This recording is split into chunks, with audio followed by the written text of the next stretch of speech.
Mesdames, Mesdemoiselles et Messieurs, soyez salués depuis vos positions respectives, où que vous soyez, partout dans ce monde. Ça commence à devenir très chaud pour l'Ukraine. Les alliés commencent à abandonner l'Ukraine. Même ceux qui étaient les plus agités. Je veux parler de l'Allemagne, par exemple. L'Allemagne a tellement embrouillé les humains que nous sommes ces derniers temps concernant l'Ukraine. Ce nouveau chancelier allemand Friedrich Merz est allé jusqu'à soulever la colère du Kremlin. Ce qui a fait que même nous avons vu un navire allemand qui a été pourchassé par deux navires russes, hein, jusqu'à la mer Baltique, jusqu'à à l'un de leurs ports. Parce que le Kremlin est fâché. Alors, le Kremlin était fâché, j'allais dire. Le Kremlin avait même désigné l'Allemagne comme étant le premier pays européen qui allait connaître la colère de ces missiles. Parce que l'Allemagne s'était montrée vraiment prête à engager le combat, la confrontation avec la Russie. Mais malheureusement, Friedrich Merz capitule, si on peut le dire ainsi, hein. Il fait un revirement. Et ce revirement concerne quoi? Vous savez, l'Ukraine manque criarement de munitions. L'Amérique vient de verrouiller le système, de bloquer. L'Amérique dit que son stock est presque épuisé. Sa réserve de stock a diminué, donc ils ne peuvent plus en donner à l'Ukraine. Et c'est ce moment que la Corée du Nord choisit pour envoyer 30 000 soldats en Ukraine. C'est pendant ce moment que l'Allemagne choisit de jouer avec l'Ukraine. La livraison par rapport à la livraison des missiles Taurus allemands.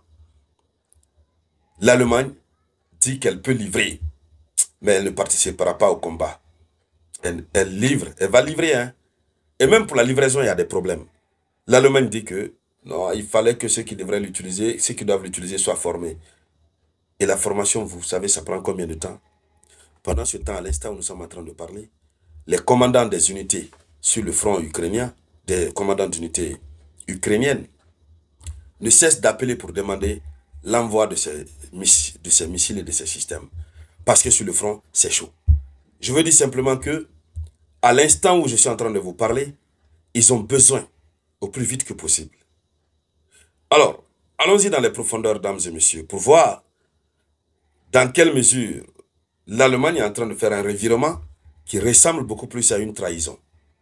Parce que, il faut le dire, ce sont eux qui ont poussé l'Ukraine à ne pas obtenir un accord de paix à Istanbul. Hein. Ce sont eux. Friedrich Merz, Emmanuel Macron, Keir Starmer. Les trois eux. Allons-y donc dans les profondeurs.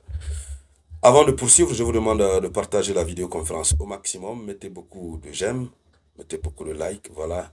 N'oubliez surtout pas de cliquer sur s'abonner si c'est votre première fois de me suivre ici sur la tribune d'éveil de conscience. Abonnez-vous, cela vous permet de ne plus rater mes vidéoconférences. Allons-y avec l'information officielle. Alors, selon l'information officielle, il y a pour le moment un débat autour des missiles Taurus que l'Allemagne juge être complexe. Alors, on va voir l'information. Le chancelier allemand, Friedrich Merz, a déclaré que la question de la fourniture de missiles de croisière Taurus à l'Ukraine serait ouverte. Donc, ils sont ouverts. Ça veut dire qu'il y a la possibilité d'offrir les missiles Taurus à l'Ukraine. Il dit, mais ça constitue toujours une option. Mais il a souligné que l'Allemagne ne participerait pas à la guerre. Voici ce qu'il a dit en substance. Il dit ceci. Il dit, le problème pour nous, c'est que ce système Taurus est extrêmement complexe. Et il faut au moins 6 mois hein, pour former les soldats à son utilisation. Sont-ils déjà formés? Nous ne sommes pas encore. Il répond en disant, nous ne nous sommes pas encore mis d'accord là-dessus. J'en ai parlé avec Zelensky et j'en ai également discuté au sein de la coalition. Nous n'avons pas encore commencé. Nous n'avons pas encore commencé et cela reste une option. Donc, voici ce qu'il a dit en substance. En termes clairs, qu'est-ce qu'on peut constater? la formation doit durer 6 mois. Parce que l'Allemagne dit que le système est complexe. Il faut former les soldats. Quels sont les soldats qui vont utiliser ce système? Les soldats ukrainiens. Est-ce que l'Ukraine en a beaucoup? Déjà, la réponse est non. La réponse c'est non. Et le vrai problème majeur, c'est le délai de 6 mois. 6 mois pour la formation. Pendant ce temps, l'Ukraine a besoin de ça illico dada. Illico dada de façon imminente. Alors, ils ne se sont même pas accordés d'abord sur la formation pour que la formation puisse débuter. Et donc, le chancelier qui a souligné la complexité du système, notamment qu'une formation d'au moins 6 mois est nécessaire, et il faut dire que cette période de formation est un obstacle majeur. Et il a été confirmé que cette formation n'a pas encore débuté. Le fait que l'Allemagne n'a pas encore entamé le processus de formation suggère une approche prudente et délibérée. L'Allemagne veut rester prudente. C'est pourquoi ils n'ont pas encore commencé à former les gens, les soldats ukrainiens. Et d'ailleurs, cela nous montre à suffisance, ça nous pousse à nous poser la question, est-ce que l'Allemagne est prête à donner le système de missiles, de donner le missile Taurus?